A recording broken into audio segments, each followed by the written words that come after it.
हाँ जी, ਅੱਜ ਆਪਾਂ ਪੜ੍ਹਦੇ ਹਾਂ ਮੈਸੋਲਿਥਿਕ ਦੇ ਬਾਰੇ 'ਚ, ਠੀਕ ਹੈ ਜੀ। ਤਾਂ ਮੈਸੋਲਿਥਿਕ ਕਿੱਥੇ ਆਉਂਦਾ ਸਾਡਾ? ਹਿਸਟਰੀ ਦੇ ਵਿੱਚ। ਹਿਸਟਰੀ ਪੜ੍ਹ ਰਹੇ ਹਾਂ ਨਾ, ਹਿਸਟਰੀ ਦੇ ਵਿੱਚ ਕਿਹੜੀ ਹਿਸਟਰੀ ਪੜ੍ਹ ਰਹੇ ਹਾਂ ਅਸੀਂ? ਪ੍ਰੀ ਹਿਸਟਰੀ, ਠੀਕ ਹੈ ਜੀ।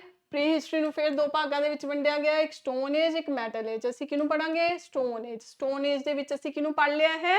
ਅਸੀਂ ਪੈਲਿਓਲਿਥਿਕ ਨੂੰ ਪੜ੍ਹ ਚੁੱਕੇ ਹਾਂ। ਤੇ ਦੂਸਰਾ ਜਿਹੜਾ ਸੈਕਸ਼ਨ ਹੈ ਸਾਡਾ ਉਹ ਕੀ ਹੈ?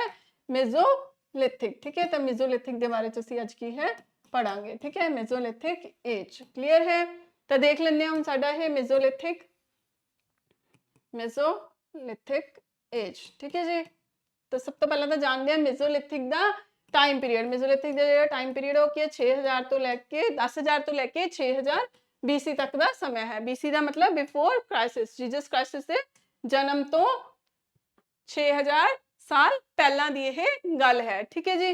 हुण असीं देखते हैं मेसोलिथिक दे होर किहड़े-किहड़े नाम ने, इहनूं किहड़े-किहड़े नाम नाल जाणिया जांदा है। इहनूं की है? एक तां माइक्रोलिथ भी कहा जाता है, ठीक है। माइक्रोलिथिक एज भी कहा जाता है। माइक्रोलिथिक क्यों कहा जाता है? माइक्रो का मतलब की है? छोटा, ठीक है। क्योंकि उस समय जिहड़े हथियार सीगे इह की सी पहलां दे कंपेरेटिवली बहुत की हो गए सी, छोटे-छोटे हथियार हो गए सी। इस करके मेसोलिथिक नूं होर की है? माइक्रोलिथिक एज भी कहा जाता है। दूसरा नाम इहदा की है? इहनूं ट्रांजिशनल, ठीक है।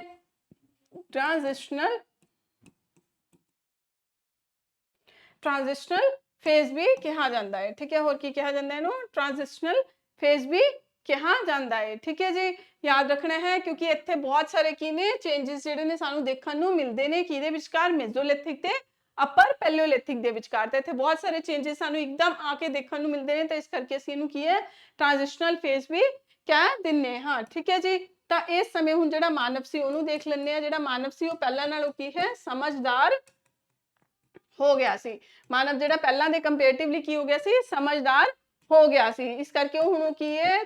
ਅਸਥਾਈ ਰੂਪ ਦੇ ਵਿੱਚ ਕੀ ਹੈ? ਉਹਨੇ ਰਹਿਣਾ ਜਿਹੜਾ ਹੈ ਉਹ ਸ਼ੁਰੂਆਤ ਕਰ ਲਈ ਸੀ, ਠੀਕ ਹੈ। ਤਾਂ ਅਸਥਾਈ ਰੂਪ ਦੇ ਵਿੱਚ ਰਹਿ ਰਿਹਾ ਸੀ। ਥੋੜੇ ਦਿਨ ਕਿਤੇ ਨਾ ਕਿਤੇ ਉਹ ਰੁਕਦਾ ਤੇ ਫਿਰ ਸ਼ਿਫਟ ਹੋ ਜਾਂਦਾ, ਠੀਕ ਹੈ। ਤਾਂ ਅਸਥਾਈ ਰੂਪ ਦੇ ਵਿੱਚ ਉਹਨੇ ਰਹਿਣਾ शुरू कर लिया सी।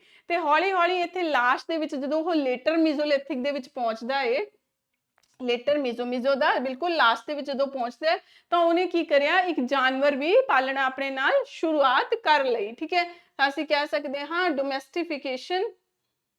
डोमेस्टिफिकेशन ऑफ एनिमल्स, ठीक है। डोमेस्टिफिकेशन ऑफ एनिमल्स की भी की हो गई सी? शुरुआत हुई सी, ठीक है। इहदी भी की है? शुरुआत होई सी, ठीक है। बहुत वधिया नहीं है क्योंकि वो खुद ही अस्थाई रूप दे विच रह रहा है। तो पक्का जानवर तो वो किहड़ा ही रख सकदा है जदों आप ही नहीं पक्का हैगा किते, ठीक है।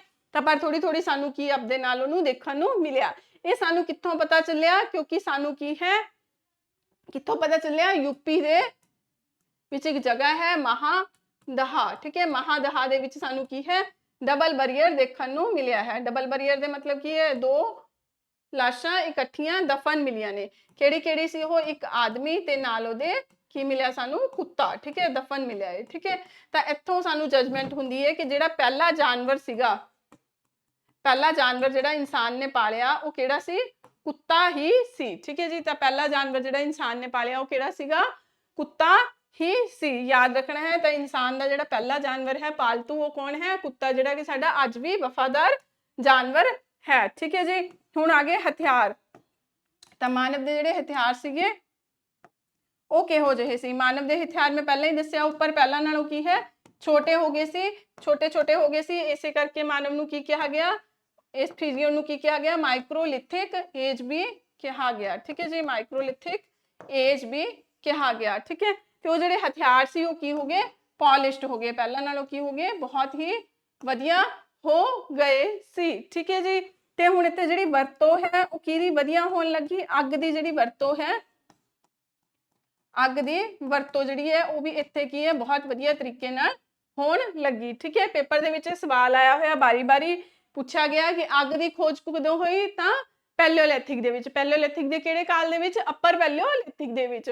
पर जे आए भी मानव ने अच्छी तरह अग की जिहड़ी यूजेज है, अग की जिहड़ी वरतों करनी शुरू की है, वो कित्थे करी है?